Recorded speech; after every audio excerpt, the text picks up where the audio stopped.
wanted to show you about this map here. This is called the Air Map of the World. This was used by the Army Air Force during World War II, and it has on it the routes that people would take, flyers would take, and the mileage between the points. And I noticed two special things about two routes here. And one is goes from San Francisco all the way to Tokyo, which is right here. And there's two stops along the way. So you have Alaska, the tip of Alaska, and you have the Kamchatka Peninsula between those 2 points. And there's mileage marks between, mileage numbers between those legs of the journey. And it totally makes sense. This is what the Air Force is telling you how to get from San Francisco to Tokyo.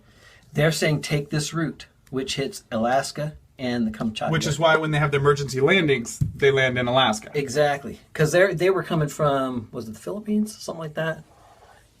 So yeah, Asia up here. So when you look at the globe, it makes absolutely no sense because it looks like they're making a tour around the Ring of Fire. Well, this is the Ring of Fire. There's no ring, by the way. Yep. It's going from San Francisco direct route, boom, to Tokyo. And it makes absolutely no sense on the globe. But here, the government, the Air Force is telling you this is how you get from one to the other. There we go. The direct route. Let me show you this other one. This is from New York, and when you leave the United States, the farthest point here on this part is Newfoundland here. And then this direct route to Moscow, you hit this point right here, which is Iceland.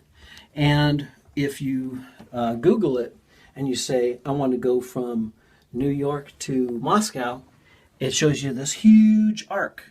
And you have to say, no, wait a minute, why is there this huge arc? Why don't they just go directly from one to another? Yeah, the plane's not making a curved flight. That wouldn't make any sense. Planes fly in straight lines.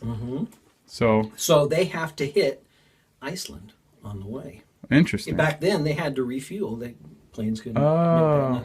So that's the government telling them, the Air Force telling them, this is how you go from New York area to Moscow, is you have to go to Iceland.